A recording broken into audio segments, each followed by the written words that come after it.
এই hello WhatsApp guys, আজকে কিন্তু টপ ইনক্লুবিটারের যে ইএমপিটা আছে ওইটা কিন্তু আমরা বের করব। ভাই এই ইনক্লুবিটারের ইএমপিটা বাইর করতে গিয়ে যে আমার কত ডায়মন্ড বাস খাইতে হয়েছে এটা তোমরা সম্পূর্ণ ভিডিও দেখলেই বুঝতে পারবে। আর গাইস এই ভিডিওর শেষে কিন্তু তোমাদের জন্য 5টা উইকলি গিভওয়ে থাকতেছে, এর জন্য সম্পূর্ণ ভিডিওটি দেখো। চলো গাইস স্পিন শুরু করে দিলাম। আর গাইস আমার আইডিতে কিন্তু 282 ডায়মন্ড আছে। আমি ভাবছিলাম যে 282 ডায়মন্ডেই হয়তো কমপ্লিট হয়ে যাবে, যেহেতু আমি সকল রকমের টিপস এন্ড ট্রিক্স খাটায় নিছি। কিন্তু গাইস এখানে আমার কোনো টিপস এন্ড ট্রিক্সই খাটে নাই। গেরিনা আমার চাল বুঝতে পেরেছে। আর আমি জানি ভাই আমার উপরে এগুলো টিপস এন্ড ট্রিক্স খাটে না, কারণ আমার প্রত্যেকটা ইভেন্ট কমপ্লিট করতে হলে আমাকে একদম সবার শেষে দেয়। আমি জানি ভাই এটাও আমার মনে হয় না যে এই স্পিনে দিবে, আমার মনে হয় যে টোকেন দিয়ে এক্সচেঞ্জ করে নিতে হবে। চলো গাইস আরো স্পিন করতে থাকি, দেখা যাক কি হয়। গাইস এবারও কিন্তু দিল না। আমার এদিকে কিন্তু লক্ষ্য করলে বুঝতে পারবা যে আমার ডায়মন্ড কিন্তু শেষ, আমার ডায়মন্ড কিন্তু 12তে চলে আসছে। গাইস ডায়মন্ড শেষ হওয়ার কারণে এখানে কিন্তু আমি 5টা উইকলি আবার মারলাম যে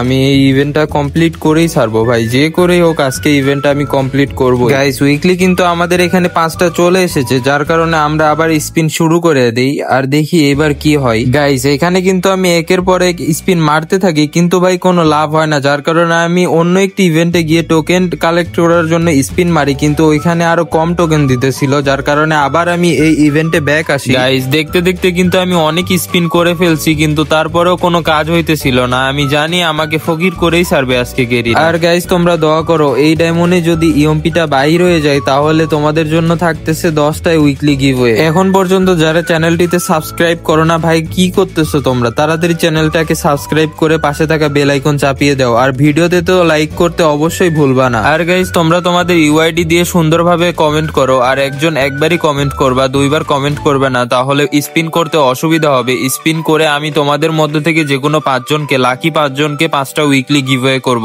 আর গাইস কথা বলতে বলতে কিন্তু এখানে আমার কিন্তু ডায়মন্ড একদম শেষের দিকে, যার কারণে আমি বুঝলাম যে আমার আবার ডায়মন্ড টপ আপ করতে হবে। আমার মনে হয় না যে তোমাদেরকে আমি 10টা উইকলি গিভওয়ে করতে পারবো, এই জন্য আমি তোমাদেরকে 5টা উইকলি গিভওয়ে করব। গাইস আমার কিন্তু ডায়মন্ড শেষ হয়ে গেছে, যার কারণে আমি আবার 5টা উইকলি মেম্বারশিপ নিয়ে নিছি। চলো গাইস আবার স্পিন শুরু করা যাক, দেখা যাক এবার কপালে কি আছে। ভাই গেরিনা এবার তো অন্তত দিয়া দে, আর কত ডায়মন্ড নষ্ট করাবি? একটা ইএমপি বাহির করতে এত ডায়মন্ড লাগে? আচ্ছা ইএমপি না দিস না দে, অন্য কোনো গান কালেকশন দে ভাই, তাড়াতাড়ি দিয়ে দে। আচ্ছা গাইস তোমরাই বলো, এতগুলা স্পিন করলাম একটা তো গান স্কিন দিবে নাকি? ইএমপি না দেয় না দুক, একটা তো গান স্কিন দিবে ভাই। এতগুলো স্পিন করার পরেও একটা গান স্কিন দিতেছে না ভাই। গাইস কি করার, তোমরা কিন্তু আমাদের টোকেনের দিকে লক্ষ্য করলে বুঝতে পারবে আমাদের টোকেন কিন্তু আর কয়েকটা টোকেন লাগে। গাইস আমাদের আর ফুল স্পিন করতে হচ্ছে না, যার কারণে আমরা সিঙ্গেল স্পিন করতেছি। সিঙ্গেল স্পিনে এবার অন্তত কিছু দিয়ে দেখি না। ও ভাই টোকেন দিয়ে দিল আবার। যাই হোক গাইস আমাদের কিন্তু টোকেন হয়ে গেছে 226টা টোকেন হয়ে গেছে। আমাদের ওই টপ ইএমপি নিতে 225টা টোকেন লাগবে। এখন আমরা এই টপ ইএমপিটা নিয়ে নিব। গাইস পরিশেষে কিন্তু আমরা ইএমপিটা নিয়েই নিলাম। অনেক ডায়মন্ড বাস খাওয়ার পর আমরা ইএমপিটা নিয়ে নিলাম। গাইস এখন চলো এই মারাত্মক ইএমপির স্কিন দিয়ে একটি ম্যাচ খেলে দেখা যাক যে ইএমপিটার কেমন কি ড্যামেজ দেয়। এখানে কিন্তু আমার কাছে ইএমপি না থাকার কারণে আমি 2 ম্যাচ হাইরা যাই।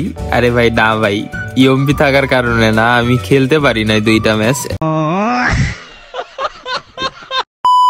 এখন চলো ইএমপিতে দেখা যাক গাইস কেমন কি শট দিতে পারি। গাইস চলো ফার্স্টে ভাই 2-1টা হেড মারছি, পরে যাই হোক এগুলা জাতা শটে মারছি গাইস। এবার চলো পরের ম্যাচে দেখা যাক। গাইস পরের রাউন্ডে কিন্তু আমি এখানে প্রথমে বডি মারি, কিন্তু পরবর্তীতে ভালো পরিমাণে একটা হেড লাগে গাইস, যার কারণে আমি বুঝতে পারলাম আসলে ভাই এই স্কিনটা অনেক মারাত্মক লেভেলের ড্যামেজ দেয় এবং হেডশটও লাগে অনেক বেশি। গাইস আজকের ভিডিও এ পর্যন্ত, পরবর্তী ভিডিওর জন্য অপেক্ষা করুন। ততক্ষণ পর্যন্ত ভালো থাকুন, সুস্থ থাকুন, আল্লাহ হাফেজ।